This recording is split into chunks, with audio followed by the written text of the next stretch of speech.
Hey, Bob here. So my dad's got a bazillion frequent flyer miles.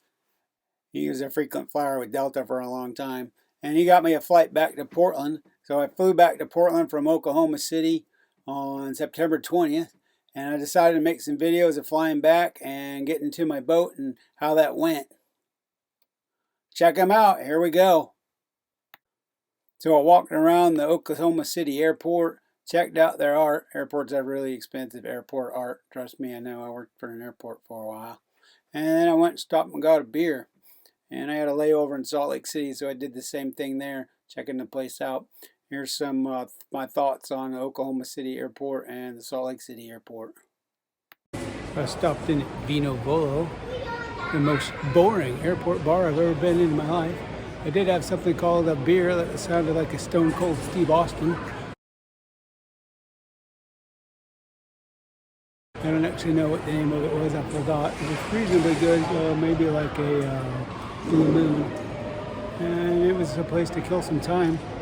If you're at the Oklahoma City airport, check out Vino Volo and have a beer. Went down the whole entire airport concourse here in OKC, and I decided the grill at OKC is the nicest looking bar here. So if you come to the OKC airport, you should go there. That's the Will Rogers Grill. So I got to the airport in Oklahoma City 2 hours before my flight left. Got through security, didn't have any problems. Spent some time checking out what was on the concourse. Got on the plane and we took off. Here's a little bit of video of what Oklahoma City looks like and the surrounding environment.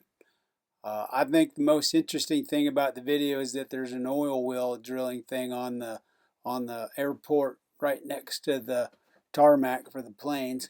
It's extremely unusual. I don't know that I've ever seen that in any other airport. I personally find Oklahoma a little bit boring because I'm from Portland and we have mountains and lots of trees. And when you look around, you just see it's just flat forever. It's not really flat. They have little hills, but they're compared to Portland, Oregon. They didn't have any mountains. You didn't look anywhere and ever see a 12,000-foot snow-capped mountain sitting around waiting for you to go ski on it or hike up to the top of it just for the fun of it. And so I kind of, it's pretty country and they have nice trees and forests, but it's just kind of a little bit too flat and boring for me.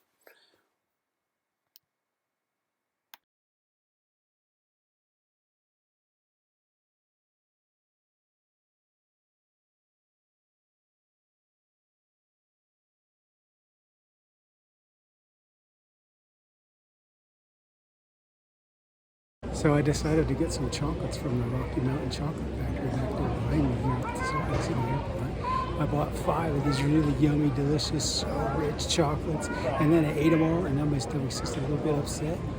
I had a job just before that, so I sort of kind of evened out the health and the over-sensualized yummy treat stuff. Wow, was that really good? If you're in Salt Lake City's airport, check them out and get some really yummy chocolates.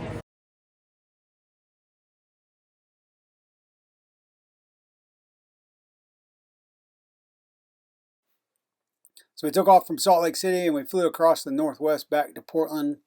I had the window visor down and spent most of the time reading a book. And we started to get close to Portland and opened up the visor to look out at the Northwest.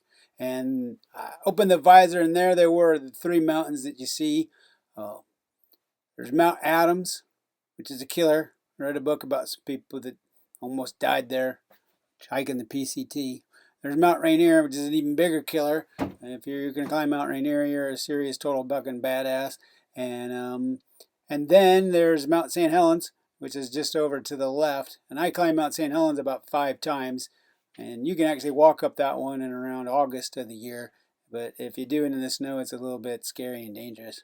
I got frostbite, which stuck with me for years from climbing up Mount St. Helens. Then a little farther down, we came past Government Island and we landed. When I bought my boat, my plan was to learn how to sail and sail up the Columbia River to Government Island, drop the anchor, spend the night, sleep out there, go hang out on the beach, do whatever it is, do all the fun stuff you do, and then sail the boat back to the marina. And I'm still working on trying to do that.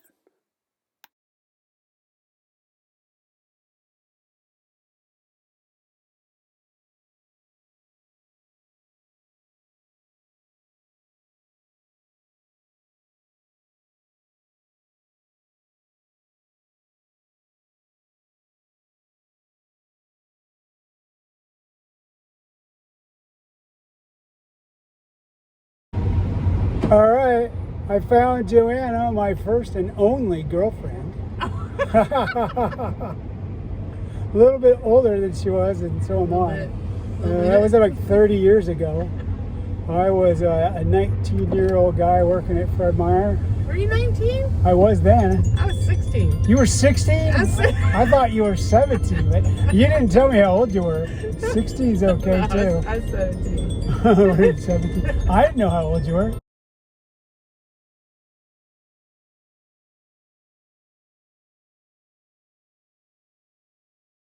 You came over and asked me out on a date. I said, sure.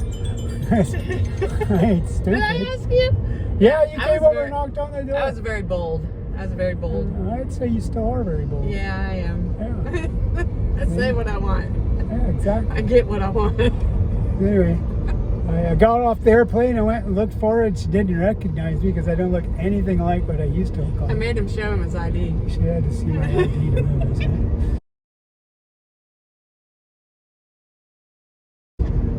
Crazy, I worked for Pizza Hut about 5 years ago.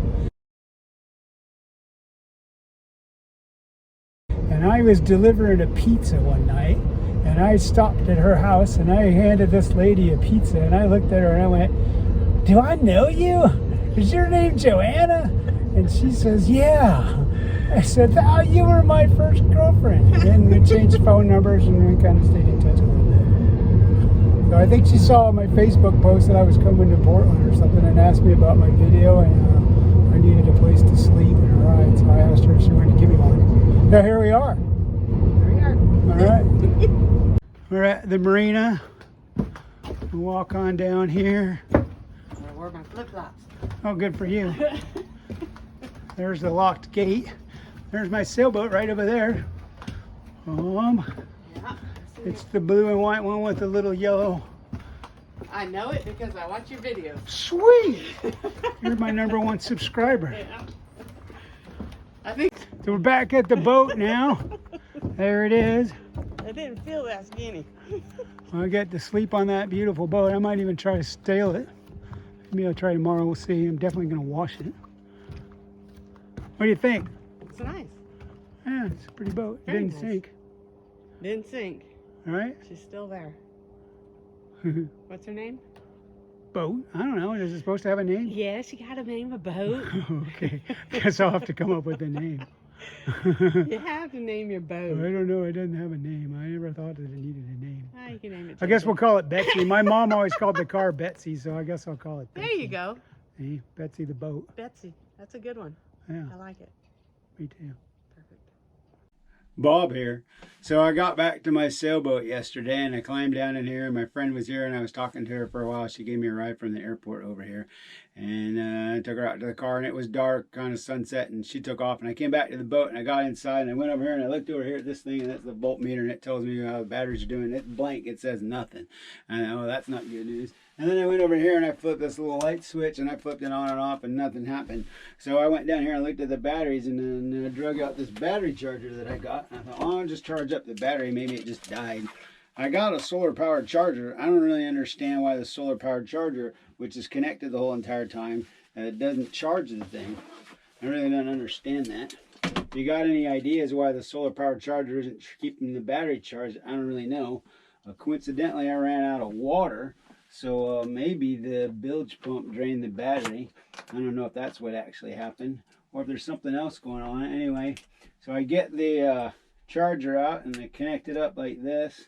I got shore power here, so I can kind of plug things in and run them. And I plug the charger in and it goes. EOO, some kind of error, which tells me the battery's so dead it can't charge it. Sometimes it means I reverse the polarity on these things and I put them on wrong. So, you know, maybe I'll check on that just to make sure. Oh, nope, I didn't reverse the polarity. I had it right in the first place. Try it again. So this boat's got 2 batteries. Funny story.